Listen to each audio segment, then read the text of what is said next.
Sene no wa adi ewere ya di n'anya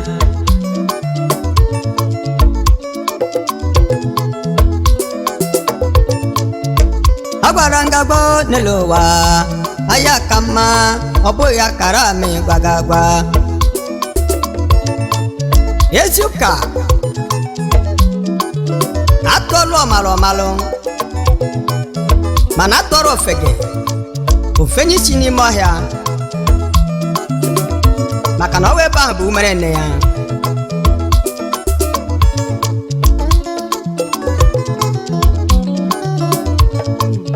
onye ofe ga-amaghị Chineke maka ike ji eme mma na ama ma ife o nyere anyị bụ nde dị n'ụwa ị na-akọkwasịrị gbasara ego emeza ya ifu nwa okorobịa nke na-abịa gị n'iru ya bụrụ skanti dobalaga gị na-akọkwasịrị gbasara ego emeza ya ifu nwa okorobịa nke na-abịa gị n'azụ ya bụrụ skanti dobalaga skanti bụ ọgbọgụ nwanne skanti bụ ọgbọgụ nwanne ọgbọgụ nwanne skanti bụ ọgbọgụ nwanne mmanwụ na-eti onwe ya kanti bọbọgụ nwanne ọchụ brambado ụbọchị efi kanti bọbọgụ nwanne ọ dị achọ okwu kanti bọbọgụ nwanne oge ọbụla ọ na-agara onwe ya kanti bọbọgụ nwanne eze ama na ga-echi kanti bọbọgụ nwanne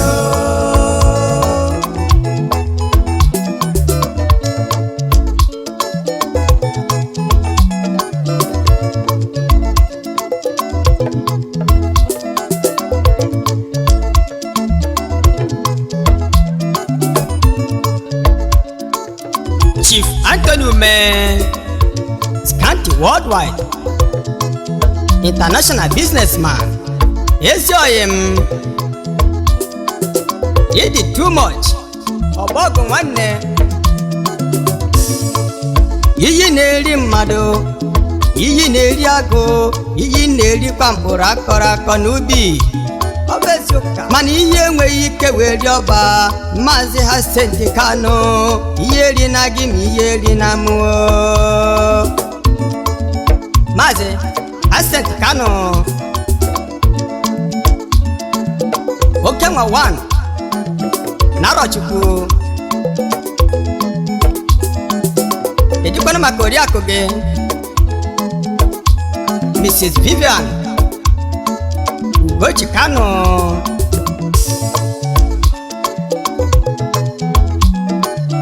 Adamazi Wangengoji Iyeri Bana Dublin Maazị Hasenti Kano Iyeri na gị na iyeri na mụ Hasenti Kano Iyeri na gị na iyeri na mụ aka mere igbo dị ogologo iyeri na gị na iyeri na mụ oge nwa wa n'ọgwụ Arọ Kingdom iyeri na gị na iyeri na mụ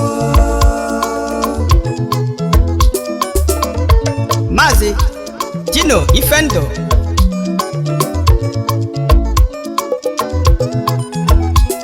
Tino Aroma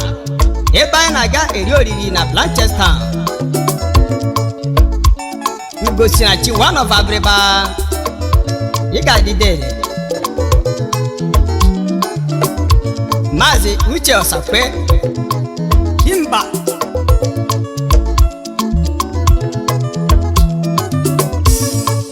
Tanu siri ike n'elu ụwa ọnya na-egbu agụ Uche bụ ọdụm na-egbu agụ Uche bụ ọdụm na-egbu agụ ọdụm na-egbu agụ Uche bụ ọdụm na-egbu agụ Tokelere m oriakụ gị Ada Chizọba Osakwe ezi nwanyị amụrụ n'ala Osina Uche bụ ọdụm na-egbu agụ Ụtara dị mkpa Injinia Soni Eberechukwu Agụ Soni Bobo nwoke Castle Women mma onye ọcha egwu na mụ nke ndị Abia steeti it is too much uturu kosikwe wee bịa Oriakụ ya sokwa ya Mrs. Franka Agụ ọ bụ ezi nwaanyị ka di ekwe eje mba ọ maka na Franka bụ ezigbo nwaanyị ya mere Sọnị ji akpa ya eje mba everywhere Ndachibụzọ Ọgụeri Jodomiri 1 of Ikeduru Ebu DOS Igbo Union Dublin ezi oyim do kelekwara m Oriakụ gị o Mrs. Shola Ọgụeri Chief Romanus Wangoma Yakuzon 1 of Aba onye nna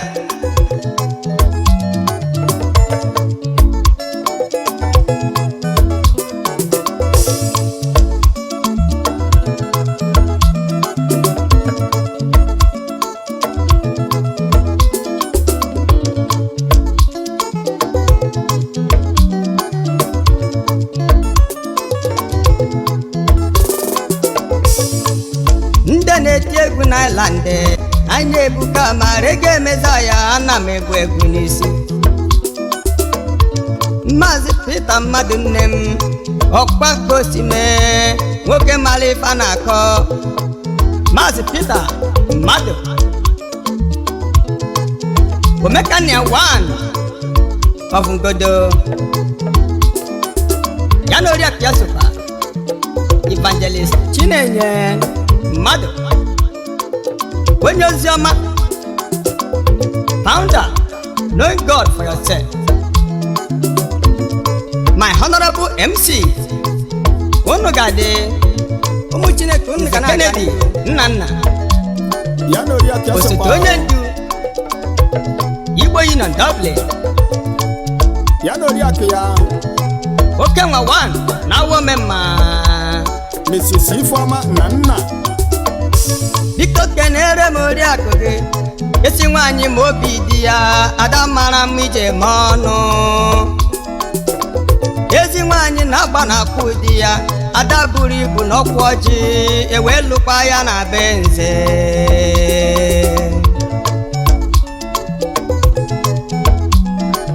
dedi unu dị too much ọzọ Gileni Nwadimora Gileni Nwadimora ndị chiri anyị na mbụ Gileni Nwadimora ndị chiri anyị na mbụ ọyị m jem ọnụ ndị chiri anyị na mbụ mgbe kpọkpọkpa Reggae ndị chiri anyị na mbụ Reggae ndị chiri anyị na mbụ ndị chiri anyị na mbụ ọzọ Gileni Adimora mma ene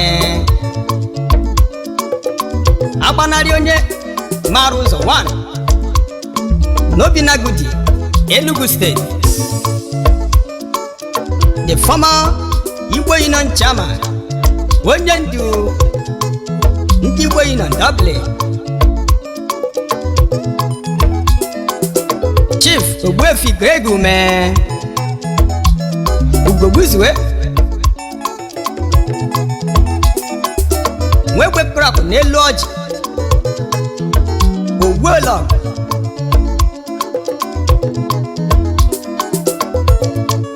Chief Greg Ume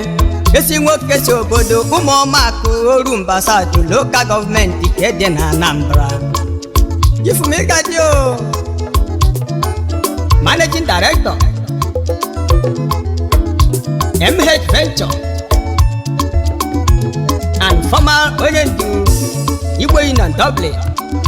Rudy Change ndị na-asị Reggae Messiah unu dasiz na maka aka Chukwu dumeje ozi Chineke nna m ziri m ya ka m ebu agagharị n'ire ejiri nkabiri n'ọnụ amakwa m na ọ dị bụ agụ na-agwa agụ okwu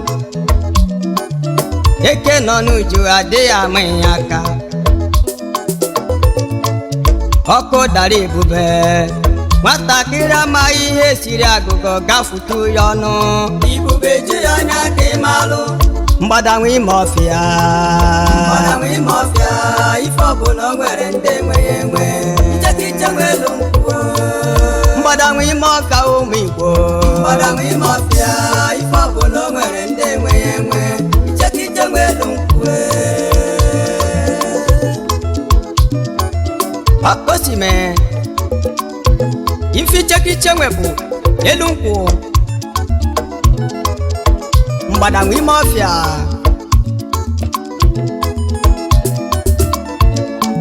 chifu mbara ogoro chifu anayo nna dodogo nyọma ife ị na-emere mbụ nwanne gị bara ụba chifu anayo nna ji mbara ogoro 1 of Amagunze nke dị n'Enugu steeti chairman Nkanu Union Dublin and also the former chairman United Families Dublin my committee of friends nwoke ezigbo omume ọ dị tumo ome nke afọ n'anya na ụmụ ndụba Isu local government Imo State yes sir. Dr. Prosper Obioha eze nna ya na Ikeduru consultant physician aka na agwọ ọrịa for endroka that place o at all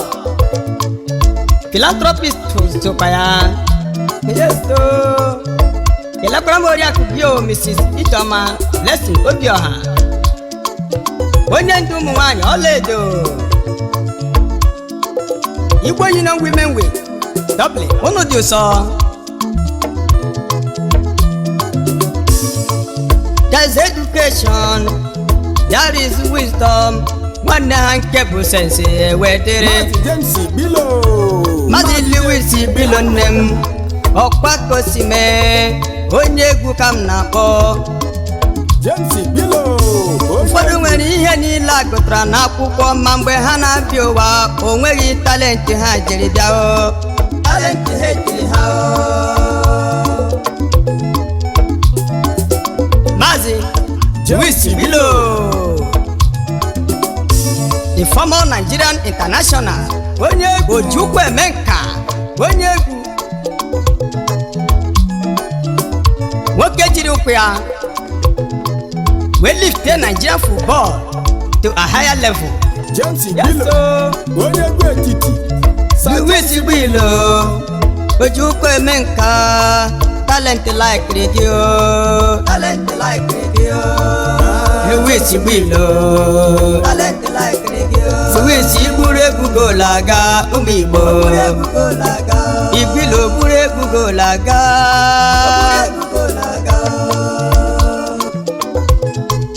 Maazị Chike Ukebugu nwana Yeze ya na consider onye ndu IUD Dublin ezigbo nwoke si ehimom egwu ụmụahịa were bịa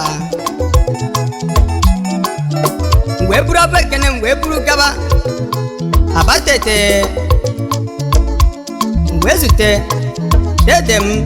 nke mụ na ya na-akụkọ egwu na Dublin Ireland Maazị James Obijak ijele one of abatete olu Emenka gentleman odogwu ijele nke ndị abatete giant Big J Igade Ijo Bijako na-aga dị na mma onwe ife selu mụ na gị o mụ na gị na-atọ ka anyị rapụga ndị asịrị ndị nsịtọsị ka faja asịrị na-etego onwe ha ure James Obijako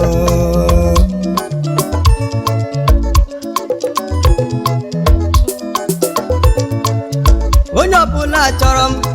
isi ya na m na-abịa ka m garuo ụmụ na mgbe m garuru ụmụ n'ọlụ njebe na be chifu Miki nwa nwa agụ na-enye Chief Mickey Amozie agụ na-enye Ugonna the second of ụmụna ya na lọlọ ya sokwa ya lọlọ Mrs. Chinelo agụ na-enye ugodi ya ọkọsiri mee ife ọbụla na-eme n'ụwa ana m asa anya mmiri ma m tinye nwaanyị n'ime ya maka na itinye nwaanyị nke nwere isi n'ife ọbụla ị na-eme Chineke ga-akwụpụ ụgwọ ọlụ gị ezi ụka as a man of wisdom ebe ọbụla ị nọ biko wele anya gị elu nwaanyị mara mma na-abịa nwaanyị mara ife ọ na-eme nwaanyị mara ife na-abịa nwaanyị mara mma na-abịa ọmụobi di ya Mrs. Grace Onyinyechi Anyanwụ ezi nwanne m di Eriakụ nke ndị ọlaedo the formal onye ndu nke ndị ọlaedo Dublin onye nwanne ịdị ụsọ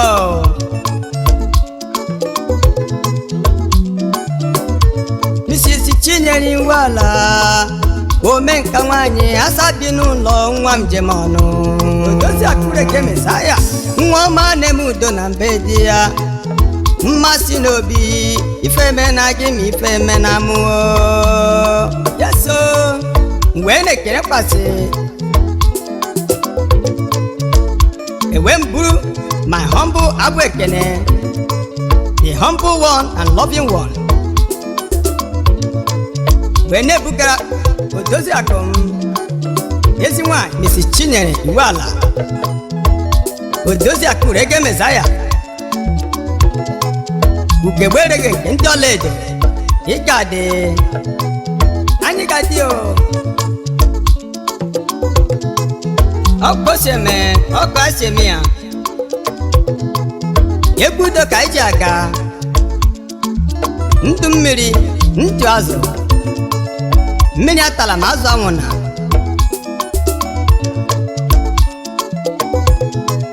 ife anyị chọrọ bụ ọganiru obodo anyị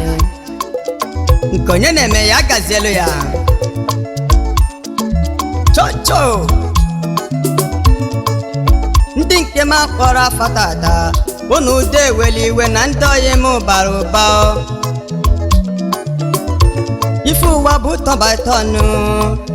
oru na nke ọzọ nke ahụ ga-abụ your right mụ na ugegbe na-ekele unu mụ na ugegbe na-ekele unu Reggae Messiah na-ekele unu Reggae Messiah na-ekele unu nụ na ife ụwa bụ tọmbatọnụ